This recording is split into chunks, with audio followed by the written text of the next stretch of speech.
한 주간의 HR 관련 소식을 전달해드리는 주간 인사 노무뉴스입니다. 뉴스의 자세한 소식은 영상 아래 HR 아카데미 홈페이지 링크에서 첨부 파일을 통해 확인하실 수 있습니다. 2023년 1월 둘째 주 주간 인사 노무뉴스 첫 번째 소식입니다. 카카오가 작년 7월부터 시행했던 전면 재택근무제를 중단하고 올해 3월부터 사무실 출근을 중심으로 하는 카카오 온 근무제를 적용합니다. 카카오는 반년 가까이 출근과 재택근무를 병행하는 하이브리드형 근무제를 이어왔으나 정부가 실내 마스크 의무 해제를 검토하는 만큼 사무실 출근을 기본 원칙으로 삼기로 한 것입니다. 새로운 근무제는 근무 시간을 자유롭게 고를 수 있는 완전 선택적 근로시간제, 사무실 출근을 우선으로 하는 오피스 퍼스트로 구성됩니다. 또한 전 직원의 업무 공백이 예상보다 크다는 판단으로 지난 6개월 동안 시범적으로 시행한 격주 놀금 제도를 폐지하기로 했습니다. 다만 매월 마지막 주 금요일을 휴무일로 정하는 리커버리 데이 제도를 운영하기로 했습니다. 또 사무실 출근자가 많아질 것으로 예상되면서 고정 좌석이 제공되며 재택근무 때 유지했던 코어타임도 없어졌습니다. 카카오 관계자는 전사 차원에서 오피스 근무가 원칙이지만 조직 내 협의에 따라 원격 근무 또한 가능하게 운영함으로써 오피스 근무와 원격 근무의 장점을 모두 취하고자 한다면서 코로나19 재확산 등의 영향으로 실내 마스크 착용 해제 시점이 3월 1일 이후로 지연될 경우 전면 오피스 근무 원칙도 연기될 수 있다고 말했습니다. 한편 네이버는 작년 7월부터 주 3일 이상 사무실 출근을 기본으로 하는 O타입과 원격 근무 기반의 R타입 중 원하는 근무 형태를 직원이 직접 선택하도록 하는 새 근무제를 시행했습니다. 반면 실적 부진을 겪은 넥슨, NC소프트, 넷마블 등 게임사들은 사회적 거리두기가 전면 해제된 작년 6월부터 100% 사무실 출근을 이어오고 있습니다. 두 번째 소식입니다. 글로벌 ESG 환경이 급변함에 따라 정부는 관계부처 합동으로 ESG 인프라 고도화 방안을 마련했습니다. ESG 인프라 고도화 방안은 기발표된 ESG 인프라 확충 방안을 구체화한 것입니다. 먼저 글로벌 기준과 국내 실정 등을 고려해 국내 ESG 공시제도를 정비하되 기업의 ESG 공시 부담 완화를 병행할 계획입니다. 또 중소중견기업의 자율적 ESG 경영 확산을 위한 인센티브를 강화하고 수출 협력 기업에는 공급망 실사 대비 맞춤형 지원을 제공해 나갈 예정입니다. 뿐만 아니라 민간의 ESG 채권 투자 활성화를 위해 ESG 채권 가이드라인 등을 개선하고 ESG 평가에 대한 공정성과 투명성 제고를 위해 ESG 평가기관 가이던스를 마련합니다. ESG 정보 이용자의 활용도 및 편의성 등을 제고하기 위해서는 ESG 정보 플랫폼을 구축하고 민간 ESG 확산을 지원하기 위한 전문 인력도 양성하기로 했습니다. 또한 공공부문의 ESG 경영 및 투자 선도를 통해 민간의 ESG 자발적 확산을 유도한다는 계획도 세웠습니다. 정부는 민간과의 긴밀한 소통을 위해 민관합동 컨트롤 타워인 ESG 협의회를 설치할 계획입니다. 정부는 이와 같은 ESG 인프라 고도화 방안을 통해 ESG 인프라 구축을 가속화하며 민간 중심의 ESG 생태계 육성을 적극 지원해 나갈 계획이라고 밝혔습니다. 세 번째 소식입니다. MZ세대 노조는 지난해 정부가 내건 공정과 상식을 먼저 외쳤지만 본인들의 의지만으로는 거대 노조 지원과 제도의 벽을 넘지 못한다며 정부의 지원을 호소하고 있습니다.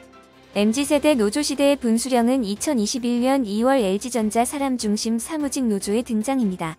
같은 해 주요 대기업과 공공부문으로 설립이 이어졌습니다. MZ노조의 등장은 기성노조에 대한 한계로 압축됩니다. MZ노조는 기성노조가 보여준 정례 파업, 정치적 투쟁보다 실리적인 노조 활동이 우선이라고 판단했습니다. 대부분 민주노총과 한국노총이 양분한 거대 상급 노조에 속하지 않은 독립노조를 만든 배경입니다. 한국노동연구원은 제조업 위기와 사무직, MZ세대 노조의 등장이라는 보고서에서 성과급 결정 과정에 대한 공정성과 사측이 근거를 설명하지 않은 상황에 대해 불만이 강하다며 공정성 추구는 정치적 잣대와 무관하게 객관적이고 합리적인 가치로 인식한다고 MZ노조 등장의 배경과 특징을 설명했습니다. 한편 MZ세대 노조는 노조 운영이 어렵다고 한 목소리를 내고 있습니다. 주된 이유는 소수 노조가 영향력을 발휘할 수 없는 노동법제입니다. 2011년 복수노조가 허용되면서 교섭창구 단일화가 함께 도입됐습니다. 교섭창구 단일화는 141교섭 원칙을 만들었습니다. MZ세대 노조처럼 뒤늦게 조직되고 조합원 수가 적은 소수 노조는 사측과 임금 및 단체 협상을 할 수 없습니다. 노조는 임간협을 못하면 사실상 영향력이 없습니다. 지난해 9월 고용부가 주최한 MZ세대 노조 간담회에 참석한 한 노조위원장은 설립된 지 1년 6개월이나 됐는데 회사는 우리를 인정하지 않는다며 30번 넘게 대표에게 공문을 보냈지만 한 번도 회신을 받지 못했다고 말했습니다. MZ세대 노조들은 나름의 해법을 찾고 있습니다. 10여 곳의 노조들은 연대체를 구성해 이달 출범할 준비를 하고 있습니다. 이들은 현재처럼 상급 노조 가입 없이 기성 노조와 다른 방식의 노조 운영을 펴겠다는 각오를 다졌습니다. 네 번째 소식입니다. 지난해 국내 기업 10곳 중 9곳은 당초 계획한 만큼 인재를 뽑지 못한 것으로 나타났습니다. 지난달 27일 사람인 HR연구소가 발표한 설문 결과에 따르면 2022년 직원을 채용한 기업 중 88.5%가 연초 계획한 만큼 인원을 충원하지 못했습니다. 목표 대비 충원 비율은 절반인 50% 미만이 24.9%, 50% 이상 70% 미만이 30.8%, 70% 이상 100% 미만이 32.8%, 100% 이상이 11.5%로 집계됐습니다. 특히 대중견기업과 중소 스타트업 간 격차가 있었습니다. 대기업과 중견기업에서 작년 충원이 절반에 못 미쳤다는 응답은 각각 15.8%, 16.7%인데 비해 중소기업과 스타트업은 34.9%, 23.4%였습니다. 채용 시장에서 대기업과 중소기업의 양극화가 여전했습니다. 채용 과정의 애로사항으로는 적합한 후보자 부족을 꼽은 응답자가 가장 많았습니다. 이어 지원자 부족, 진행 중 후보자 이탈, 연봉 및 처우 협의 순이었습니다. 채용을 하고 싶어도 뽑을 만한 사람이 없거나 아예 지원이 없었다는 뜻입니다. 애로사항으로 지원자 부족을 꼽은 응답 비율은 중소기업이 대기업보다 10.4%포인트 높았습니다. 적합한 지원자가 부족하다는 응답 비율은 대기업이 중소기업보다 14.4%포인트 높았습니다. 상대적으로 대기업보다 중소기업 지원자가 적었던 것입니다. 사람인 관계자는 내년에는 낮은 경제성장률 등 위기감이 고조되는 만큼 중소기업과 스타트업에게는 우수한 인력을 확보할 수 있는 적기라면서 적합한 인재 선발을 위한 다양한 방안을 고민할 필요가 있다고 말했습니다. 다섯 번째 소식입니다. 지난달 28일 부총리 겸 교육부 장관은 향후 5년간 평생학습 정책의 방향을 담은 평생학습 진흥 방안을 발표했습니다. 핵심은 직장인의 평생학습을 실질적으로 보장하기 위한 평생학습 휴가 휴직제입니다. 법적으로는 학습 휴가를 쓸 수 있지만 실제로 활용하는 직장인은 많지 않습니다.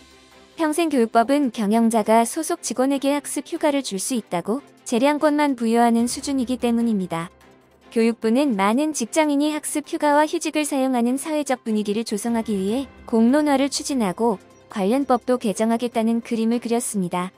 휴가제는 전 국민을 대상으로, 휴직제는 생애 도약기로 지정한 30대부터 50대를 대상으로 도입할 계획입니다. 대학 재학생이 아닌 직장인 등 일반인에게도 대학을 개방합니다. 앞으로는 재학생이 아닌 일반 성인의 평생교육도 담당하는 곳으로 바꾸겠다는 계획입니다. 직장인 등 일반인이 대학에 입학하지 않고도 비학위 과정을 이수할 수 있고 이 학점을 모아 대학 학위를 따거나 대학에 편입도 가능하게 됩니다. 대학은 기존 대학생을 위한 수업뿐 아니라 직장인의 리스킬링에 적합한 수업도 더욱 자유롭게 개설할 수 있습니다. 다만 기업 현장에서 평생학습 휴가 문화가 정착되기까지는 많은 시간이 걸릴 것이란 전망이 나오고 있습니다. 교육부 평생직업교육국장은 기업에 어떤 인센티브를 줄지 구체적으로 검토할 것이라며 가장 중요한 것은 인식의 변화인데 이번 발표가 국민 인식을 바꾸는 계기가 되길 바란다고 말했습니다. 직장인이 취득한 학위가 산업 현장에서 얼마나 인정받을 수 있을지도 미지수입니다.